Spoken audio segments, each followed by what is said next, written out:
Hello दोस्तों, एक बार फिर स्वागत है आपका हमारे यूट्यूब चैनल पे। तो दोस्तों, आज की क्लास में हम बात करेंगे उत्तराखंड प्रवक्ता के अंतर्गत पॉलिटिकल साइंस यानी कि राजनीति विज्ञान के जो अभ्यर्थी हैं, उन अभ्यर्थियों के लिए दोस्तों, जो भी अभ्यर्थी हमारे चैनल के माध्यम से जुड़े हुए हैं, उन अभ्यर्थियों के लिए हम यहाँ पर राजनीति शास्त्र के जो है प्रैक्टिस सेट यहाँ पर आपको लगातार लाने वाले हैं।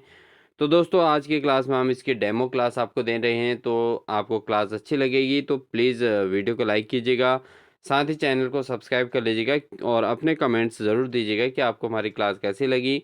तो इसी के आधार पर हम आगे लगातार इसके प्रैक्टिस सेट्स आपको प्रोवाइड कराते रहेंगे और उम्मीद है आपको हमारी क्लास अच्छी लगेगी। तो बिना देरी किए हुए आज की क्लास को स्टार्ट करते हैं और लेते हैं आज की क्लास का पहला क्वेश्चन।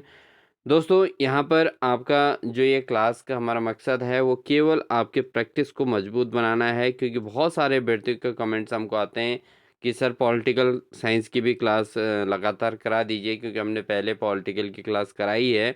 आप प्ले लिस्ट में जाके देख सकते हैं, डिटेल क्लासेस कराई हैं, लेकिन समय अभाव के कारण ये क्लास हम लगातार नहीं करा पा रहे हैं। तो प्रैक्टिस सेट के माध्यम से आपकी तैयारी में हम हेल्प ज़रूर करेंगे, लेकिन इसके लिए आपको वीडियो को लाइक और शेयर ज़रूर करना होगा दोस्तों। कमेंट सेक्शन में अपने प्यारे से कमेंट ज़रूर दीजिएगा, तो उसी के आधार पर हम लगातार आपको प्रोवाइड करा पाएंगे क्लासेस। ठीक है दोस्तों, तो स्टार्ट करते हैं पहले क्वेश्चन से। तो पहला क्वेश्चन है दोस्तों, कौटिल्य की दृष्टि से निम्नलिखित में से कौन सा कथन सही नहीं है। तो ऑप्शन आपको मिले हुए, राजनीति अर्थशास्त्र को एक स्वतंत्र विषय बनाने वाले प्रथम कवि थे, या उन्होंने राजनीति के एक ऐसे सिद्धांत का प्रतिपादन किया जो राज व्यवस्था के प्रत्यक्ष व्यवहारिक सरोकारों से संबंधित था, या उन्हें नीति शास्त्र परंपरा का संस्थापक होने का श्रेय दिया जाता है।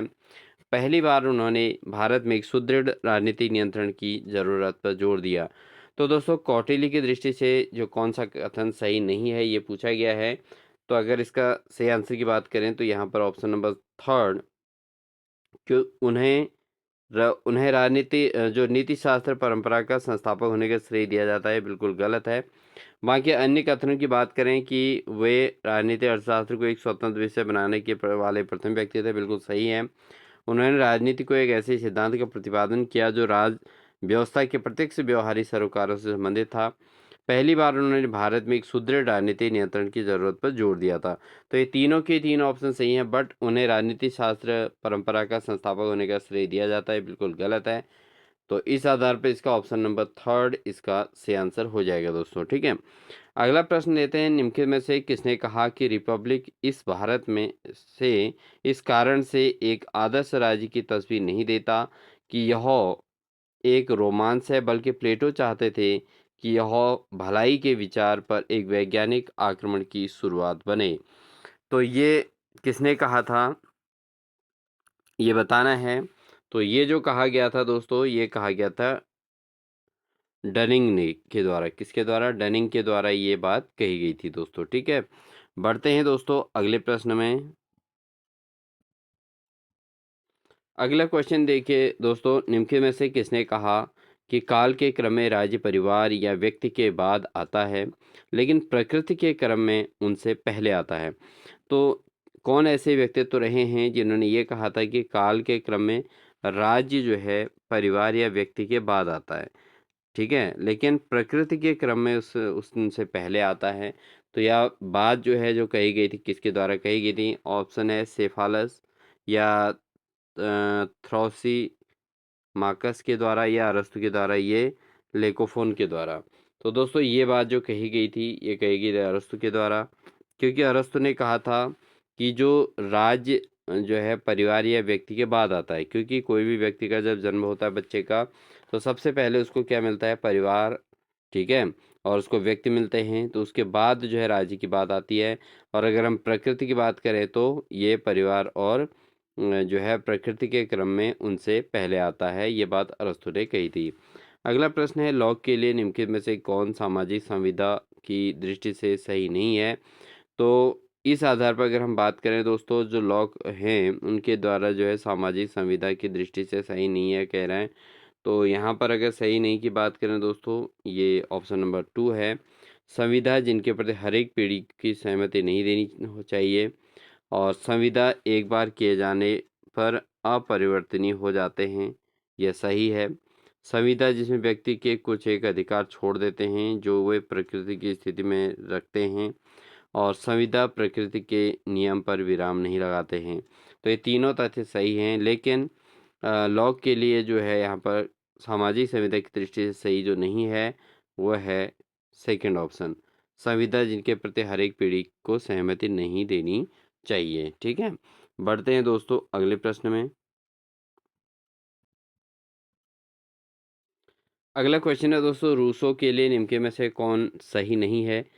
तो रूसो के लिए कौन सा कथन सही नहीं है। ऑप्शन है, व्यक्ति के आत्म प्रेम जो उसकी वास्तविक ज़रूरतों की पूर्ति करता है सिर्फ गौरव बढ़ाने बनने के लिए वर्ण करने के निमित्त है, या गौरव सहानुभूति से असंगत बन जाती है, गौरव से सभी बुराई उत्पन्न होती हैं, गौरव तर्क को उत्प्रेरित नहीं करता। तो दोस्तों ये रूसो के लिए कौन सा सही नहीं है ये बताना है। तो अगर हम बात करें तो इसमें दोस्तों ऑप्शन नंबर 4 इसका सही नहीं है, गौरव तर्क को उत्प्रेरित नहीं करता है। तो ये कथन बिल्कुल गलत है, क्योंकि यहाँ पर क्या होता है कि गौरव तर्क को उत्प्रेरित करने का कार्य करता है, तो ये होना चाहिए था। बाकी अन्य तीनों इसमें से सही हैं। ठीक है, बढ़ेंगे दोस्तों अगले प्रश्न की ओर। अगला क्वेश्चन दोस्तों अभिकथन और कारण पर आधारित है। नीचे दो कथन दिए गए हैं जो एक को अभिकथन ए के रूप में तथा दूसरे को कारण आर के रूप में निरूपित किया गया है। तो नीचे के दिए गए कूट से सही उत्तर का चयन करें। तो अभिकथन है, जे एस मिल के लिए इच्छा शक्ति राज्य सहित सभी संस्थाओं पर आधार है। इसका कारण है, इच्छा शक्ति न केवल स्वयं पर निर्भर है बल्कि इसका एक गुणवत्तापरक आधार है, और वह इच्छा शक्ति जो संस्थाओं को बनाती है विश्वास का रूप ले लेती है।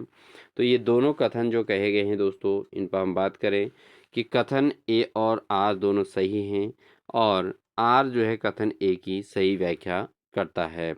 तो दोस्तों यहाँ पर अगर समझें तो जे एस मिल के लिए इच्छा शक्ति राज्य सहित सभी संस्थाओं का आधार माना है जे एस मिल ने, और उसके बाद जो है इच्छा शक्ति जो है ये केवल संख्या पर निर्भर है बल्कि न केवल संख्या पर निर्भर है बल्कि इसका एक गुणवत्तापरक आधार भी है, और वह इच्छा शक्ति जो संस्थाओं को बनाती है विश्वास का रूप ले लेती है। तो ये कथन और कारक दोनों एक दूसरे, कथन और कारण दोस्तों ये एक दूसरे के को स्पष्टीकरण करते हैं। तो इस आधार पर दोनों सही भी हैं और दोनों एक दूसरे की व्याख्या में हेल्प करते हैं, यानी कि आर जो है ए की व्याख्या करता है। तो ऑप्शन नंबर फर्स्ट इसका बिल्कुल सही आंसर हो जाएगा। क्वेश्चन नंबर 7 है दोस्तों, यहाँ पर सूची 1 और सूची 2 जिसमें स्रोत और विचार पर चर्चा करनी है। तो जिन्होंने गांधी को प्रभावित किया था को सुमेलित करें और नीचे दिए गए उत्तर के कूट को सही बताएं। तो गांधी जी जिसे प्रभावित हुए थे, तो यहाँ पर अगर बात करें दोस्तों जैन धर्म, तो जैन धर्म के प्रमुख विचार क्या थे। तो जैन धर्म के विचारों की अगर हम बात करें दोस्तों कि ये अहिंसा पर इन्होंने बल, ठीक है, और वैष्णव धर्म की बात करें, वैष्णव धर्म का जो दृष्टिकोण है वो विश्वजनीयता का इसमें विचार रहा है वैष्णव धर्म का। इसके अलावा रस्किन और टॉल्स्टॉय की बात करें दोस्तों, रस्किन और टॉल्स्टॉय ने औद्योगिक सभ्यता और निश्चेष्ट प्रतिरोध के विचार के लिए तिरस्कार किया। इसके अलावा जब प्लेटो की बात करें दोस्तों, तो प्लेटो ने यहाँ पर आदर्शवाद और नैतिक मूल्यों के लिए चिंता व्यक्त की थी। तो इस आधार पर अगर हम देखें तो यहाँ पर जैन धर्म जो है अहिंसा पर बल, वैष्णव धर्म दृष्टिकोण की विश्वजनीनता, और रस्किन और टॉल्स्टॉय ये जो है औद्योगिक सभ्यता और निश्चित प्रतिरोध के विचारों के लिए तिरस्कार, और साथ ही प्लेटो जो है आदर्शवाद और नैतिक मूल्यों के लिए चिंता। तो इस आधार पर हमारा यहाँ पर ऑप्शन नंबर 2 इसका सही आंसर हो जाएगा दोस्तों। आपको ये 4 के 4 चीज़ें समझनी होंगी और इसी के आधार पर आप इसका सही आंसर बना पाएंगे। बढ़ते हैं दोस्तों अगले प्रश्न की ओर। अगला क्वेश्चन लेते हैं दोस्तों, निम्नलिखित में से किसने साप्ताहिक पत्रिका कर्मयोगी और धर्म को शुरू किया था। तो किसने साप्ताहिक पत्रिका का शुरुआत की थी, कर्मयोगी और धर्म को किसने शुरू किया था। तो ऑप्शन है महात्मा गांधी, अरविंदो, रानाडे या तिलक। तो दोस्तों जो पत्रिका साप्ताहिक पत्रिका है कर्मयोगी और धर्म, इसकी जो शुरुआत की गई थी किसके द्वारा की गई थी? ये की गई थी अरविंदो के द्वारा। तो अरविंदो के द्वारा ये शुरुआत की गई थी साप्ताहिक पत्रिका कर्मयोगी और धर्म। ठीक है, तो ऑप्शन नंबर 2 इसका सही आंसर हो जाएगा। बढ़ेंगे दोस्तों अगले प्रश्न में। नीचे दो कथन दिए गए हैं, एक को अभिकथन और दूसरे को कारण आर के रूप में निरूपित किया गया है। नीचे दिए गए कूट में सही उत्तर का चयन करें। अभिकथन ए है, एम एन रॉय ने मार्क्स के इतिहास की भौतिकवादी व्याख्या को नहीं स्वीकार किया। कारण है इसमें निर्धारणवाद और आदर्शवाद का तत्व था। तो इनमें से कौन सा सही है, क्या है, ये हमको बताना है अभिकथन और कारण की दृष्टि से। तो अगर बात करें दोस्तों यहाँ पर ए और आर दोनों सही हैं, क्योंकि एम एन रॉय ने मार्क्स के इतिहास के भौतिकवादी व्याख्या को नहीं स्वीकार किया था। ये बात बिल्कुल सही है। और इसमें क्या है कि ये जो इसमें निर्धारणवाद और आदर्शवाद का तत्व था, बिल्कुल बात सही है कि एम एन रॉस के जो भौतिकवादी व्याख्या मार्क्स के इतिहास के भौतिकवादी व्याख्या को स्वीकार नहीं किया गया था। इसमें निर्धारणवाद और आदर्शवाद का तत्व था, इसलिए इन्होंने इसको स्वीकार नहीं किया था। तो ये बिल्कुल सही है और कथन आर जो है ए की सही व्याख्या करता है। तो इसके आधार पर ऑप्शन नंबर ए बिल्कुल सही आंसर हो रहा है। लेते हैं दोस्तों अगला क्वेश्चन। राज्य पुनर्गठन आयोग की रिपोर्ट के संदर्भ में निम्न में से किसने कहा मेमनों से ऊन कतर लिए गए हैं और वे सर्दी की तीव्रता महसूस कर रहे हैं? तो दोस्तों ये बात किसके द्वारा कही गई थी कि मेमनों से ऊन कतर लिया गया है और वे सर्दी की तीव्रता महसूस कर रहे हैं? ऑप्शन है जे नेहरू या V R Ambedkar, V N Rao या के टी शाह। तो दोस्तों ये बात जो कही गई थी ये वी आर अम्बेडकर के द्वारा कही गई थी। इन्होंने राज्य पुनर्गठन आयोग की रिपोर्ट के संदर्भ में कहा था कि मेमनों से जो है पूरा ऊन कतर लिए गए हैं और अब वो इस सर्दी की तीव्रता को महसूस कर रहे हैं। तो वी आर अम्बेडकर, भीमराव अम्बेडकर के द्वारा ये कहा गया था, जिनको संविधान निर्माता के तौर पर जाना जाता है। तो वी आर अम्बेडकर का ये कथन था कि मेमनों से ऊन कतर लिए गए हैं और वे सर्दी की तीव्रता महसूस कर रहे हैं। अगला प्रश्न है दोस्तों, निम्न में से कौन सा कथन सही नहीं है? तो कौन सा नहीं है ये पूछा गया, इस चीज़ का आपने विशेष ध्यान देना है। अधिकांश बच्चे क्या करते हैं कि बिना पढ़े बिना ध्यान दिए ही सीधे सही आंसर को टिक करने लग जाते हैं और उनका क्वेश्चन गलत हो जाता है। तो यहाँ पर नहीं शब्द को भी जरूर पढ़ना है। तो निम्न में से कौन सा कथन सही नहीं है? अगर हम बात करें दोस्तों, आपने ये पढ़ लिए होंगे और इनमें से जो सही कथन नहीं है वह है उत्तर व्यवहारवादी राजनीति सिद्धांत समग्रात्मक नहीं है। तो ये कथन सही नहीं है। बाकी अन्य कथन सही हैं कि पारंपरिक राजनीतिक सिद्धांत अनुशासन मूलक और मानकीय हैं। दूसरा है व्यवहारवादी राजनीतिक सिद्धांत एकरूपताओं और नियमितताओं से जुड़ा हुआ है। तीसरा है उत्तर व्यवहारवादी राजनीतिक सिद्धांत कार्रवाई और संगतता से जुड़ा हुआ है। तो ये तीनों सही हैं। तो इसका ऑप्शन नंबर 4 इस प्रश्न के अकॉर्डिंग सही हो जाएगा, क्योंकि ये पूछा गया है कौन सा सही नहीं है। तो उत्तर व्यवहारवादी राजनीतिक सिद्धांत समग्रात्मक नहीं है। तो ये बिल्कुल गलत है। उत्तर व्यवहारवादी राजनीतिक सिद्धांत जो है वो समग्रात्मक होता है। ठीक है, बढ़ते हैं अगले प्रश्न में। अगला प्रश्न है दोस्तों, आयशा बर्लिन का निम्न में से कौन सा तर्काधार राजनीतिक सिद्धांत के राजनीतिक दर्शन के पुनरुत्थान के संदर्भ में सही नहीं है? तो यहाँ पर भी सही नहीं पूछा गया है। तो अगर हम बात करें इसका आंसर की, तो राजनीतिक समाज में विद्यमान रहती है जहाँ उद्देश्य टकराते हैं। उदारवादी व्यवस्था में राजनीतिक सिद्धांत का कभी भी अंत नहीं हो सकता। तो पहला ऑप्शन ये दिया गया है। दूसरा ऑप्शन है ये बिल्कुल सही ऑप्शन है। कौन सा सही नहीं पूछा है इसमें, ये पूछा गया है, तो बट ये तो सही है दोस्तों। अगला है राजनीतिक सिद्धांत के पतन के लिए पक्के अनुभववादियों को उत्तरदायी ठहराया जा सकता है, जिन्होंने क्लासिकी परंपरा को प्रतिस्थापित कर दिया था। ये भी बिल्कुल सही है। आदमी के जिज्ञासु और तर्क संगत परीक्षा की परिणाम स्वरूप राजनीतिक सिद्धांत का अस्तित्व बना रहेगा। ये भी बिल्कुल बात सही है, क्योंकि आदमी का अगर जिज्ञासु और तर्क संगत होगा तो उसे राजनीतिक सिद्धांत का अस्तित्व बना रहेगा। लेकिन जो चौथा ऑप्शन है दोस्तों, यही इसमें गलत है। कि उन्हें राजनीतिक सिद्धांत दर्शन के पुनरुत्थान के प्रति संदेह है, तो ये बिल्कुल गलत है। ठीक है, तो ऑप्शन फर्स्ट, सेकंड और थर्ड ये तीनों सही हैं, लेकिन राजनीतिक सिद्धांत के पुनरुत्थान के लिए कौन सही नहीं है, ये आपका ऑप्शन नंबर डी इसका सही नहीं है।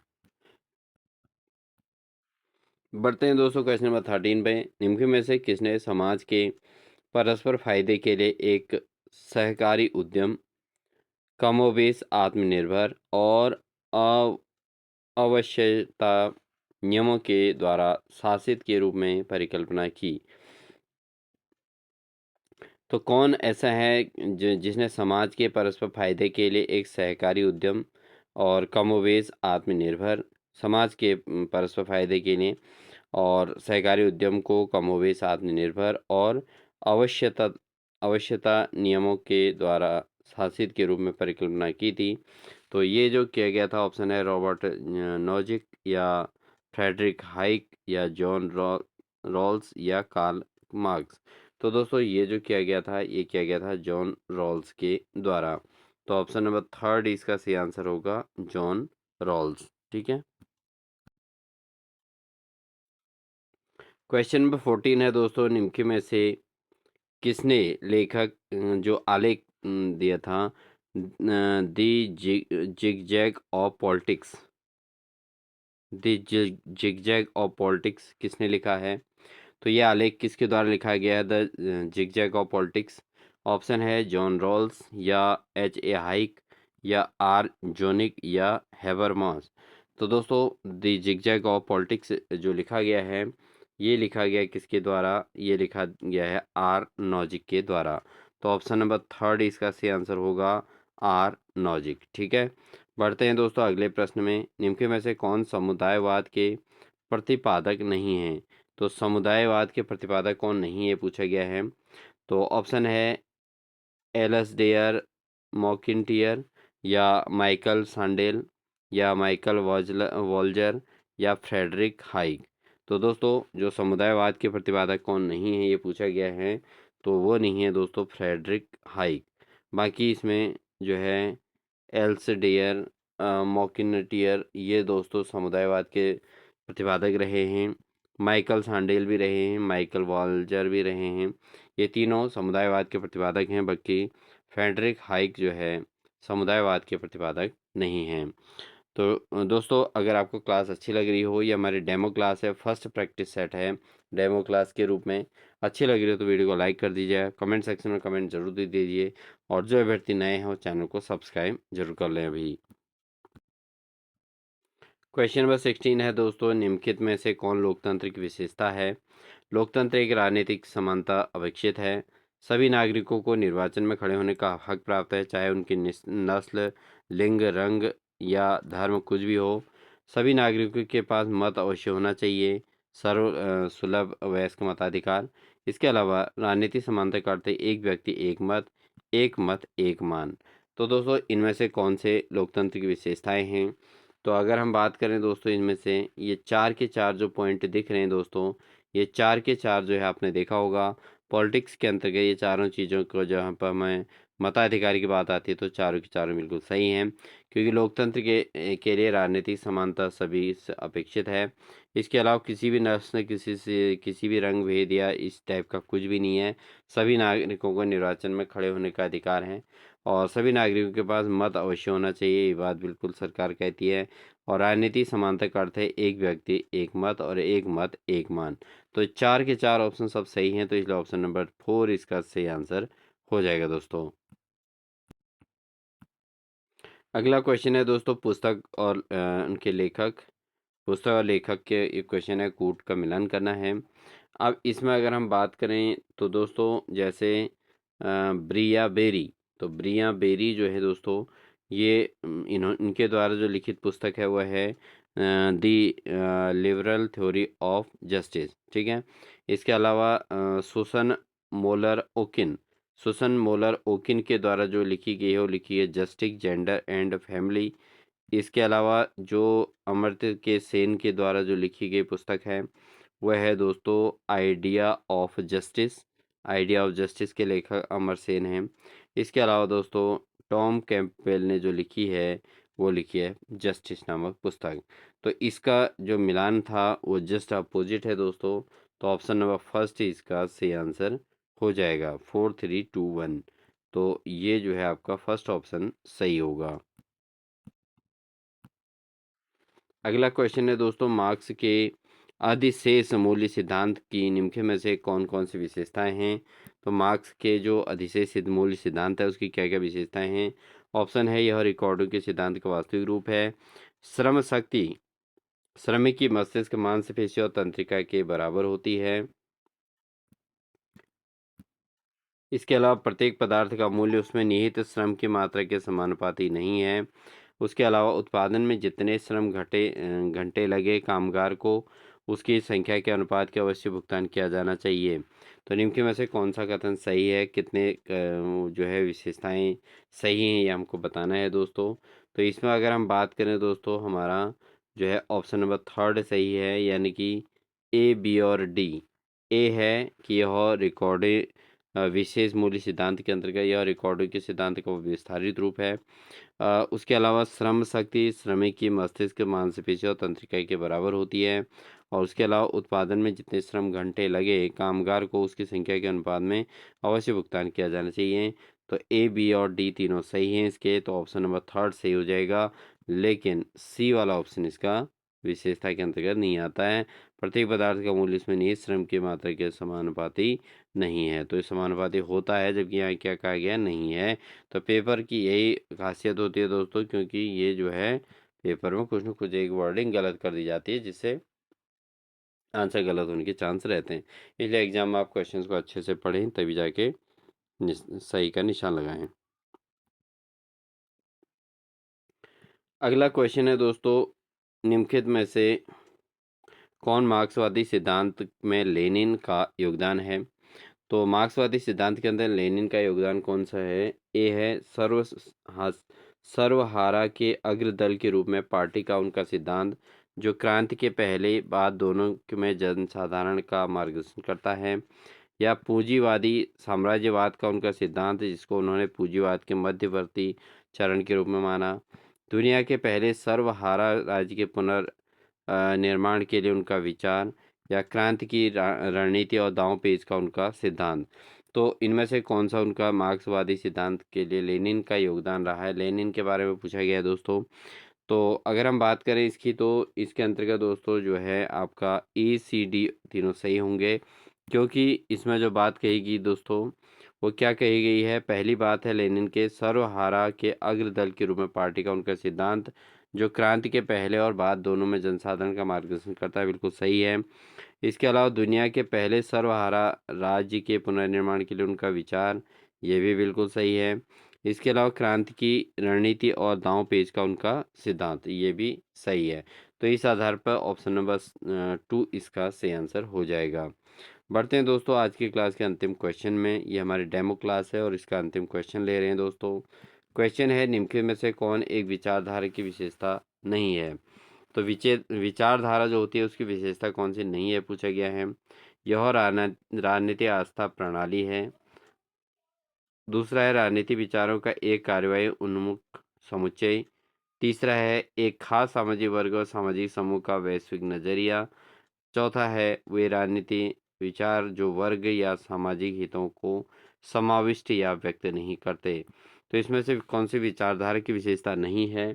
तो इसका जो सही आंसर है दोस्तों, वो है आपका चौथा वाला, क्योंकि ये इसमें कहा गया है वे राजनीति विचार जो वर्ग या सामाजिक हितों को समाविष्ट या व्यक्त नहीं करते। तो दोस्तों ये तो जो हैं विचारधारा की विशेषता क्या है कि यह है कि विचार और वर्ग को या सामाजिक हितों को समाविष्ट करते हैं, बट यहाँ पर नहीं करते हैं कहा गया, इसलिए रॉन्ग हो गया। इसके अलावा जो विचारधारा होते हैं, एक राजनीतिक आस्था प्रणाली होती है। राजनीति विचारों का एक कार्यवाही उन्मुख समुच्चय होता है।